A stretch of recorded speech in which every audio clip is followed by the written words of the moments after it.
आप लोग? अच्छे हो? अच्छा जी, आप सभी लोगों का यूएसबी शिक्षक संस्था में स्वागत है। चलो बच्चों, आप ही लोग की मांग से आप ही लोग कह रहे थे सर कुछ हिंदी का वीडियो भी बनाइए, तो हम इस हिंदी का जो वीडियो लिए हैं, जो टॉपिक रस लिए हैं, ये जो है 9, 10, 11, 12 ये तो पूरा कंप्लीट बनाएंगे रस। ये तो यहाँ 9 का भी सिलेबस कंप्लीट होगा, 10 का भी कंप्लीट होगा, 11 का भी कंप्लीट होगा, 12 का भी कंप्लीट होगा। इसके साथ ही साथ हम जो प्रतियोगिता परीक्षाएं हैं, यानी जो कंपटीशन की परीक्षाएं होती हैं, उनके लिए भी ये वीडियो उपयोगी है। चलो अब आते हैं रस। रस क्या होता है बच्चों? आप लोग जान ही रहे हो रस। रस बात आ गई, रस मिल गया, रस मिल गया। रस से ही, शब्द से ही आपको कुछ ध्यान आ रहा है। रस मतलब क्या होता? आनंद। रस मिल गया, आनंद आ गई। तो इस तरह से देखा जाए तो रस शब्द की, अगर रस शब्द का शाब्दिक अर्थ देखा जाए तो रस शब्द का शाब्दिक अर्थ क्या होता है? आनंद, मजा। और देखा जाए रस को प्राण तत्व भी कहा जाता है। अगर काव्य पंक्तियों की देखा जाए, अगर काव्य पंक्तियों की आत्मा बोला जाए किसे कहते हैं? तो काव्य पंक्तियों की आत्मा किसे कहते हैं? रस को कहते हैं। जिस प्रकार अगर इस शरीर से आत्मा निकल जाए तो इस शरीर का कोई अस्तित्व नहीं है, इस शरीर से कोई मतलब नहीं है। सब कहेंगे हटाओ हटाओ, फेंका जाए जल्दी से यहाँ से, कोई मतलब नहीं है। ठीक इसी प्रकार अगर काव्य पंक्तियों में रस नहीं होगा तो वो भी एकदम मरे हुए शरीर के समान ही होता है। तो ये काव्य जो होता है ये रस है, काव्य में आत्मा का कार्य करता है। तो इसलिए आप जानते हो अगर रस देखा जाए तो रस जो है इसे काव्य की आत्मा कहते हैं। क्या कहते हैं? काव्य की आत्मा, प्राण भी कहते हैं। और आप लोगों ने पढ़ा है जो अलंकार होते हैं ये क्या कहलाते हैं? काव्य पंक्तियों के में क्या कहलाते हैं? यानी श्रृंगार का काम करते हैं, सुंदरता का कार्य करते हैं। और इस तरह से अगर छंद देखा जाए तो छंद लोग बताते हैं कि जो छंद होता है वो काव्य पंक्तियों का पैर का काम करता है, पैर का काम करता है। तो ये चलो जब टॉपिक आएगा तो आप लोगों को जरूर अवगत कराया जाएगा, बताया जाएगा, तब आप भी जान गए कि रस को क्या कहा जाता है? प्राण तत्व भी कहा जाता है। और यहाँ लिख दिए हैं रस को काव्य की आत्मा कहा जाता है। अब क्वेश्चन में आ जाए कि किसे काव्य की आत्मा कहा जाता है? बताओ, अलंकार को कहा जाता है कि समास को कहा जाता है कि छंद को कहा जाता है कि रस को कहा जाता है? आप बताओ, काव्य की आत्मा किसे कहा जाता है? किसको कहते हैं? आप तुरंत ट्रिक लगाइएगा, रस को। रस को क्या कहते हैं? काव्य की आत्मा कहा जाता है। और यहां ध्यान रखना बच्चों, अगर पूछा जाए रस शब्द की उत्पत्ति किस धातु से हुई है, आप तुरंत बताइएगा स्त्री धातु से हुई है। किस धातु से? स्त्री धातु से मानी जाती है। और जिसका शाब्दिक अर्थ होता है बहते हुए जाना, बहते हुए चले जाना। और अगर पूछा जाए रस संप्रदाय के जनक, यानी रस के जनक पूछा जाए, रस के पितामह पूछा जाए, किसे माना जाता है? तो रस का जो जनक है वो माने जाते हैं भरत मुनि माने जाते हैं। रस के जनक कौन है? भरत मुनि माने जाते हैं। और इन्होंने नाट्य शास्त्र लिखे हैं। क्या लिखे हैं? नाट्य शास्त्र लिखे हैं। और नाट्य शास्त्र को 5वां वेद भी माना जाता है। अब बात करते हैं हम परिभाषा। इतना समझ में आ गया? अगर पूछा जाए रस शब्द की या रस का शाब्दिक अर्थ क्या होता है, तुरंत बताइएगा आनंद। रस को काव्य पंक्तियों की आत्मा भी कहा जाता है। रस किस धातु से बना है? श्री धातु से बना है। अब पूछा जाए रस के जनक कौन है, तो रस के जनक कौन है? भरत मुनि। इन्होंने लिखा क्या है? नाट्य शास्त्रम लिखा है, और जिसे हम 5वां वेद भी मानते हैं। अब बात करते हैं परिभाषा से। आप जानते हो काव्य पंक्तियों को पढ़ने अथवा सुनने से या देखने से जिस आनंद की अनुभूति होती है उसी को ही क्या कहते हैं? रस कहते हैं। हम यहाँ पे नोट भी कर दिए हैं कि किसी भी काव्य अथवा साहित्य को पढ़ने, किसी भी काव्य अथवा साहित्य को पढ़ने, सुनने या नाटक आदि को देखने से मन में जो आनंद की अनुभूति होती है उसी को ही क्या कहते हैं? रस कहते हैं। यानी किसी भी अगर काव्य पंक्तियों को हम पढ़ रहे हैं या साहित्य को पढ़ रहे हैं, देख रहे हैं, सुन रहे हैं, या नाटक को पढ़ रहे हैं, देख रहे हैं, सुन रहे हैं, आपके मन में कुछ ना कुछ जरूर उद्गार उठता है, यानी मन परिवर्तित होता है, उसी को ही क्या कहते हैं? रस। जब आपके मन के भाव परिवर्तित होते हैं तो उसी को ही क्या कहते हैं? रस। कि आपको रस मिल रहा है। कभी कभी आप देखते हो पंक्तियों को पढ़ते पढ़ते लोग उत्साह हो जाते हैं कि वीर तुम बढ़े चलो, धीर तुम बढ़े चलो, सामने पहाड़ है। तो इस तरह से का देखा जाए कि एक उत्साह से पढ़ते हैं, एक उत्साह से पढ़ते हुए चले जाते हैं। और कहीं इस तरह से बात हो तो नर्वस होकर पढ़ते हैं, जैसे शोक विकल सब रोहिए रानी, रूप शील सब तेज बखानी, करहि विलाप अनेक प्रकारा, परहि भूमि तल बारंबारा। तो अगर इस तरह से देखा जाए तो क्या होता है कि पंक्तियों को पढ़ करके आप जैसा पंक्ति होगा उसी के अनुसार आपके भाव भी होगा, उसी के अनुसार आपके भाव भी चेंजिंग होते हुए चले जाते हैं। तो परिभाषा सबको याद हो गया कि काव्य पंक्तियों को पढ़ने, सुनने, देखने से मन में जो भाव आते हैं, अर्थात जिस आनंद की अनुभूति कह लिया जाए कि जिस आनंद की अनुभूति होती है उसी को ही क्या कहते हैं? रस कहते हैं। चलो अब हम देखते हैं रस के अंग। रस के कितने अंग होते हैं? 4 अंग होते हैं। रस के अंग, रस के कितने अंग होते हैं बच्चों? 4 अंग होते हैं। इन चारों अंगों को मिला करके रस का निर्माण होता है। जैसे आप जानते हो ना, शरीर में तमाम अंग है, आंख, कान, नाक, मुंह, हाथ, पैर, ये सब अंग मिला करके शरीर का निर्माण हुआ। ठीक इसी प्रकार देखा जाए तो रस का भी अगर निर्माण देखा जाए तो रस के अंग भी इसी को बोलते हैं, या रस के अवयव भी इसी को कहते हैं, अवयव। तो कितने होते हैं रस के अंग? 4 होते हैं। विभाव, अनुभाव, संचारी भाव और अस्थाई भाव, ये 4 अंग होते हैं। अब इन्हीं अंगों को एक एक करके हमें पढ़ना है। 4 अंग होते हैं। अगर पूछा जाए कंपटीशन में कि रस के कितने अंग होते हैं, रस के कितने अवयव होते हैं, तो आप तुरंत बताइएगा। रस के 4 अंग होते हैं, रस के 4 अवयव होते हैं। कौन कौन से होते हैं? विभाव, अनुभव, संचारी भाव को व्यभिचारी भाव भी कहा जाता है, और एक होता है अस्थाई भाव। अब एक एक की बात करते हैं। चलो हम बात कर लेते हैं विभाव। विभाव का मतलब होता है कारण। विभाव का मतलब क्या होता है? कारण। वो कारण होना चाहिए कि जो आपके हृदय को परिवर्तित करे, वो कारण होना चाहिए जो आपके मन के भाव को चेंजिंग करे। जैसे मान लीजिए आप कहीं जा रहे हो और कोई व्यक्ति, मान लीजिए लाला जी ने केला खाया, केला छिलका वहीं गिराया, तोड़ फुला के कदम बढ़ाया, लाला जी ने गिरे घड़ा, मुंह से निकला हायरा।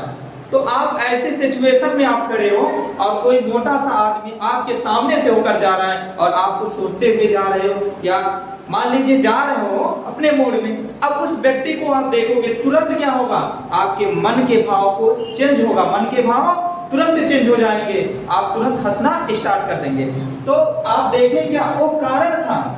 वो मोटा आदमी क्या है? कारण है। आप मन के भाव को जागृत करने के लिए अगर देखा जाए तो मोटा व्यक्ति कारण है। अगर वो नहीं आया होता तो आपके मन के भाव नहीं जागृत होते और आप नहीं हंसते, तो कहीं ना कहीं वह मोटा आदमी क्या वो कारण रहा कि जो वो व्यक्ति हंसा। तो ये विभाव का मतलब होता है कारण। तो आपके अंदर भाव कभी भी जब जागृत होगा कुछ ना कुछ कारण रहेगा। जैसे मान लीजिए आप पिक्चर देखते हो कि हीरो कब मुस्कुराएगा? जब हीरोइन को देखता है तभी मुस्कुराता है। अगर उसके सामने हीरोइन ना आए तब वो क्या करेगा? तब वो इसे झूठो थोड़ी ना मुस्कुराएगा, नहीं, कुछ ना कुछ रीजन आएगा ना, या तो उसके बारे में सोचेगा वो तब मुस्कुराएगा। तो कहीं ना कहीं तो मुस्कुराता है। जैसे आप लोग के भैया हैं, तुरंत आपके भाभी को देखते हैं मुस्कुराना स्टार्ट कर देते हैं, या आपकी भाभी हैं आपके भैया को देखते हैं तुरंत मुस्कुराना स्टार्ट कर देते हैं। तो कहीं ना कहीं वो क्या है? कारण ही है जिससे क्या हो रहा है, आपके हृदय में या मन के भाव को चेंज किया जा रहा है। तो विभव का मतलब आप समझ गए, वो कारण जो मन के भाव को परिवर्तित करे। आप देखो यहाँ इसका डेफिनेशन, जो व्यक्ति वस्तु या अस्थायी भाव को जागृत करते हैं, क्या करते हैं बच्चों, जागृत करते हैं, या कोई भी हो, वो ऐसा व्यक्ति हो या ऐसा वस्तु हो जो आपके मन के भाव को क्या कर दें, जागृत कर दें। कभी कभी ऐसा होता है कि कुछ ऐसे ऐसे चित्र भी बने होते हैं जिसको देख करके आपके मन के भाव बदल जाते हैं, आप हंसने लगते हो, आप रोने लगते हो, आप उत्साहित हो जाते हो, आप घृणा भी करने लगते हो, तुरंत आप चेंजिंग हो जाता है, तो वही विभव है। तो आप देख रहे हो कि वही विभव कहलाते हैं जो मन के भाव को जागृत करते हैं। अब देखो विभव की बात करते हैं तो विभव बच्चों दो प्रकार के होते हैं, एक आलंबन होता है और एक उद्दीपन होता है। एक आलंबन होता है और एक उद्दीपन होता है। आलंबन किसे कहते हैं, तो आलंबन मतलब क्या होता है, जिसका सहारा पा करके अस्थायी भाव जागृत होते हैं, जिसका सहारा पा करके अस्थायी भाव जागृत होते हैं, उसी को ही क्या कहते हैं, आलंबन कहते हैं, उसी को आलंबन कहते हैं। तो आलंबन सहारा पाकर, जैसे मान लीजिए राम और सीता को ले लिया जाए, अगर राम सीता को देखेंगे, एक सहारा पा गए कि नहीं, राम जो है एक सहारा पा गए सीता के। राम जब सीता को देखें तब इनके मन में कुछ चेंजिंग हुआ, भाव परिवर्तित हुआ, या इनके अंदर के रस जागृत हुआ, सॉरी इनके अंदर का अस्थायी भाव जागृत हुआ। या जब सीता राम को देखें, सीता जब राम को देखती है तो सीता के अंदर क्या होता है, जो अस्थायी भाव होता है वो क्या हो जाता है, जागृत हो जाता है। ये आलंबन है, ये क्या है, आलंबन, कि जिसका सहारा पा करके अस्थायी भाव जागृत होते हैं, उसी को ही क्या कहते हैं, आलंबन कहते हैं। तो क्लियर हो गया। अब आलंबन देखा जाए दो प्रकार के होते हैं, एक आश्रय आलंबन, एक विषयालंबन। आश्रय आलंबन क्या होते हैं, जो पहले देखता है, जो सबसे पहले देखता है वही क्या हो जाता है, आश्रय आलंबन, और जिसको देखेगा वो क्या हो जाता है, विषयालंबन। जैसे मान लीजिए भगवान श्री रामचंद्र जी पुष्प वाटिका में, भाई अब सीता भी पुष्प को तोड़ने के लिए पुष्प वाटिका में पहले से पहुंची हैं, और भगवान श्री रामचंद्र जी अपने गुरु के आदेश से वो भी पुष्प वाटिका में पहुंच जाते हैं, और फूल तोड़ते तोड़ते और श्री रामचंद्र जी सीता को देख लेते हैं। जब श्री रामचंद्र जी सीता को देखते हैं तो श्री रामचंद्र जी के क्या हो जाते हैं, भाव जागृत होने लगते हैं, वो क्या हो जाते, उनके भाव परिवर्तन होने लगते, उनका मन जो है वो खोने सा होने लगता है। तो सबसे पहले कौन देखे, राम देखे, तो जो सबसे पहले देखता वही आश्रय आलंबन होगा। तो राम जी सबसे पहले देखें, इसलिए राम जी क्या हो जाएंगे, आश्रय आलंबन होगा। किसको देखें, किसको देख करके उनके भाव जागृत हुए, सीता जी को देख करके, किसको देख करके, सीता जी को देख करके। इसलिए विषयालंबन की बात करें तो विषयालंबन क्या हो जाता है बच्चों, सीता जी हो जाते हैं। तो इस तरह से मान लीजिए अब सीता जी राम को राम नहीं देख पाए, कुछ तोड़ते ही रहे, और सीता पहले नंबर देख ली, तो सीता क्या हो जाएंगे, तुरंत सीता क्या हो जाएंगी, आश्रय आलंबन हो जाएंगी। और श्री रामचंद्र जी फुलवे तोड़ते रहेंगे ना, तो क्या हो जाएंगे, विषय आलंबन होंगे, सॉरी यही होगा ना, हाँ विषय आलंबन हो जाएंगे। तो इस तरह से देखा जाए तो ये आलंबन हो गया। ऐसे देखो बच्चों, आलंबन किसे कहते हैं, जिसका सहारा पा करके मन में अस्थायी भाव जागृत होते हैं, यानी आपके हृदय परिवर्तित होते हैं, बदलते हैं, उसी को ही क्या कहते हैं, आलंबन कहते हैं। आलंबन दो प्रकार के होते हैं, एक आपका आश्रय आलंबन होता है, एक आपका विषय आलंबन होता है। आश्रय आलंबन किसे कहते हैं, जिसको जो पहले देखता है सबसे पहले, उसी को क्या बोलते हैं, आश्रय आलंबन कहते हैं। और जिसको देखा जाता है वो क्या होते हैं, विषय आलंबन हो जाती है। तो रामचंद्र जी पहले नंबर सीता को देखें, इसलिए सीता जी विषय आलंबन हो गए। और सीता जी पहले नंबर देख रहे होते तो सीता जी क्या हो जाते, तुरंत सीता जी क्या हो जाते, राम जी क्या हो जाते, विषय आलंबन हो जाती, और सीता जी आश्रय आलंबन हो जाते। अब बात करते हैं उद्दीपन। जैसे मान लीजिए, अब देखते हो ना पिक्चर में, हीरो मान लो देख लेना, हीरोइन के पहले, हीरो जो है हीरोइन के पहले नंबर देख ली, तो हीरो क्या हो जाएगा, क्या होगा, आश्रय आलंबन, और हीरोइन क्या हो जाएगी, विषय आलंबन। मान लीजिए इसी तरह आपके भैया या आपकी भाभी आपको भैया पहले नंबर देख ली, तो क्या हो जाता है, हाँ, तो इस तरह से आप कुछ समझ रहे हो, नहीं समझ लीजिएगा। अब बात करते हैं उद्दीपन क्या होता है। उद्दीपन का मतलब होता है कि जो सुंदरता को बढ़ाते हैं। जैसे अगर सीता जी वैसे ही सौंदर्य थी, लेकिन अगर उनके अगल बगल देखा जाए पुष्प, हरियालियां, आकाश, कोयल की आवाज, ये सब क्या करती हैं? सीता जी की और सुंदरता को क्या करती हैं? बढ़ा देती हैं। तो उद्दीपन का मतलब क्या होता है कि जिस वस्तु या परिस्थिति को देख करके मन के भाव और तीव्र हो जाते हैं, मन के भाव और तीव्र हो जाते हैं। जैसे मान लीजिए, अब कैसे आप देख रहे हो कि अगर कोई, या ऐसे हम अपनी भाषा में समझ लें, उद्दीपन का मतलब जो उसकी सुंदरता को बढ़ा दे, वही क्या होता है? उद्दीपन। जैसे मान लीजिए आज के समय में जानबे कर रहे हो तमाम प्रकार के सौंदर्य प्रसाधन प्रोडक्ट हैं, जैसे फेयर लवली हुआ, फेयर हैंडसम हुआ। तो इसको क्या होता है, अगर फेयर लवली या डेंटिंग पेंटिंग ना करके कोई आता तो उसका उद्दीपन क्या होता है?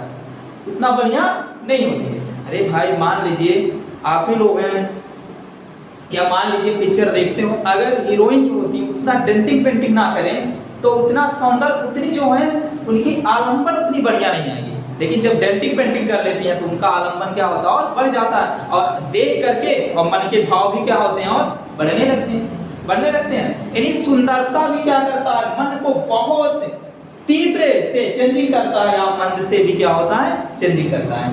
तो उद्दीपन का मतलब यही होता है बच्चों कि जिसको भाई जो क्या बोलते हैं, जिस वस्तु या परिस्थिति को देख करके भाव तेज होने लगता है या कम होने लगता है, उसी को ही क्या कहते हैं? उद्दीपन कहते हैं। और हम लोग जानते हैं उद्दीपन का मतलब फेयर लवली, जिसकी सुंदरता उद्दीपन को लगाने से उद्दीपन को क्या करता है? बढ़ा देता है। अरे मान लीजिए यार किसी को अगर दोपहरिया में खड़ा कर दो तो उसकी उद्दीपन कैसे आएगी? उतना बढ़िया लगेगा? तो इससे अब हमारे जैसे व्यक्तियों को खड़ा कर दो दोपहरिया में और कह दो हमारे सब बहुत सुंदर लग रहे हैं, तो कैसे मान लिया जब आए? तो उतना बढ़िया उद्दीपन नहीं आएगा। लेकिन हाँ, अगर है बढ़िया से, थोड़ा हरियाली हो, चारों तरफ फूल खिले हो, काले काले बादल हो, कोयल की आवाज है, अगर वहां हमको खड़ा कर देते हो तो कुछ ना कुछ तो जरूर उद्दीपन आ जाएगा। अगर खड़ा दोपहरिया में खड़ा कर देते हो तो भाई अब जितना मान लीजिए कुछ थोड़ा मोड़ा है, दोपहरिया में खड़ा कर दोगे तब तो और भयानक हो जाएंगे। ठीक है ना, यही हो गई ना। चलो आप लोगों ने इतना पढ़ा, अब आ जाते हैं हम संचारी भाव पे। अब हेडिंग डाल लीजिए संचारी भाव। हेडिंग पर गया बच्चों अनुभव। चलो अब हम देखते हैं अनुभव किससे कहते हैं। ध्यान रखना बच्चों, अनु का मतलब होता है बाद, अब भाव का मतलब जानबे करते हो, जो मन में जागृत होता है वही भाव का भाव। यानी बाद का जो भाव होता है उसी को ही क्या कहते हैं? अनुभाव कहते हैं।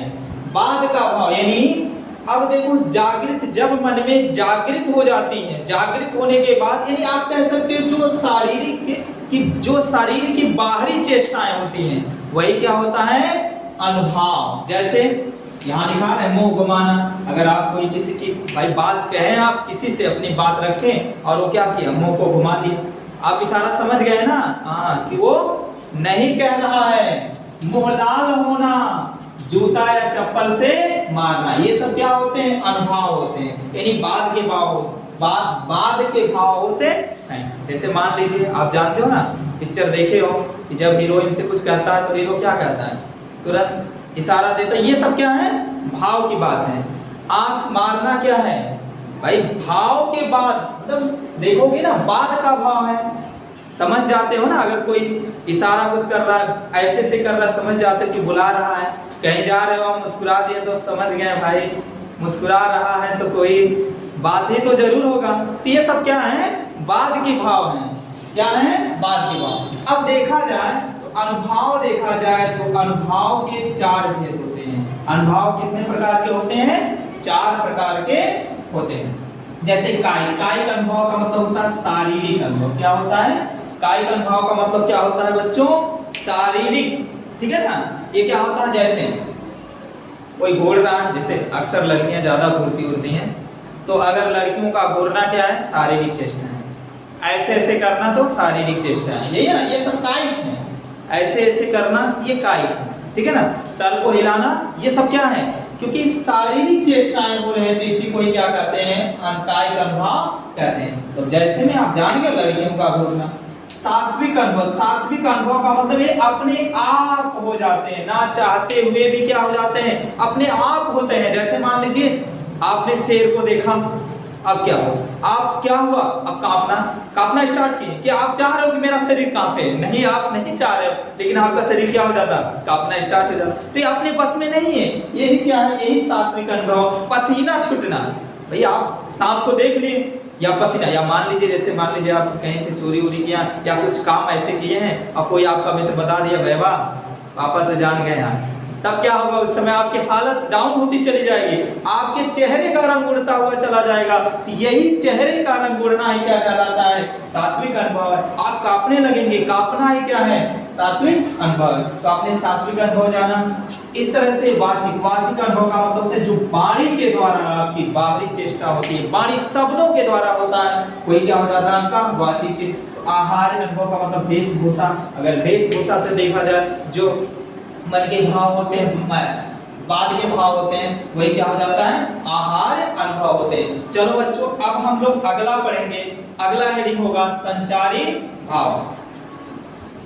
नोट हो गया बच्चों संचारी भाव? ठीक है जी, नोट हो गया। चलो हम संचारी भाव, जो देखो संचारी का मतलब होता है संचरण करना, कहते हैं संचरण करना। संचरण का मतलब हम कुछ समय के लिए होता है, क्या होता है, कुछ समयों के लिए संचरण करता है। संचारी भाव कहते हैं जैसे ऐसे भाव जो व्यक्ति के हृदय में कुछ समय के लिए या अल्पकाल मतलब कुछ समय के लिए मन में संचरण करते हैं, उन्हें क्या होते हैं, उन्हें क्या कहते हैं, संचारी भाव कहते हैं। ये कुछ समय के लिए ही संचरण करते हैं, फिर क्या हो जाती है, अपनी स्थिति में ही आ जाती है। जैसे मान लीजिए हर्ष हुआ, शंका हुआ, कुछ समय के लिए होता है, फिर लोग क्या करते हैं, समाधान हुआ, अपनी स्थिति में। स्वप्न भी होता है, नहीं थोड़ी ना कि अब सपने देख रहे हो तो देखते ही रह जाओगे, कुछ समय के लिए होता है, कुछ समय देखोगे उसके बाद फिर अपनी अवस्था में आ जाएंगे। तो ये कुछ समय के लिए। निद्रा हुआ, ये नहीं कि आप सो रहे हो तो कुंभकर्ण की तरह 6-6 महीना 7 महीना सोए रह जाओ, ये भी कुछ समय के लिए होता है। चिंता की बात करिए, ये सब आदि हैं। अगर पूछा जाए संचारी भाव की संख्या कितना होता है, 35। भारत मुनि ने संचारी भाव कितने बताए, 33 संचारी भाव होते हैं। ये किसके अनुसार, भरत मुनि के अनुसार 33 होते हैं। लेकिन अगर श्री देव जी की बात करें, श्री देव जी की बात करें, इन्होंने 34 बताया है।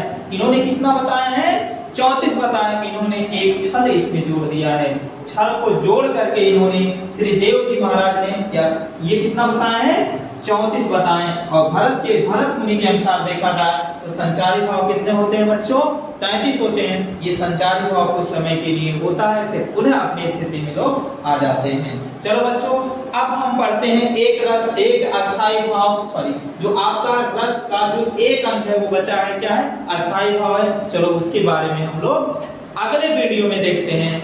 धन्यवाद। और आप इस चैनल को जरूर सब्सक्राइब करिए, लाइक करिए और ज्यादा से ज्यादा लोगों तक पहुंचाइए, जो कि और बच्चे पढ़ सकें। और इस ध्यान में रखते हुए इस वीडियो को बनाया जा रहा है। विशेष आपका क्या है, प्रतियोगी परीक्षाएं, जो कि आप जान रहे हो कि अग्निवीर की परीक्षाएं और तमाम मतलब इस परीक्षाएं मतलब जिसमें पूछा जा सकता है हिंदी, ठीक है, तो उसमें उसी को ध्यान में रखते हुए इस वीडियो को बनाया जा रहा है।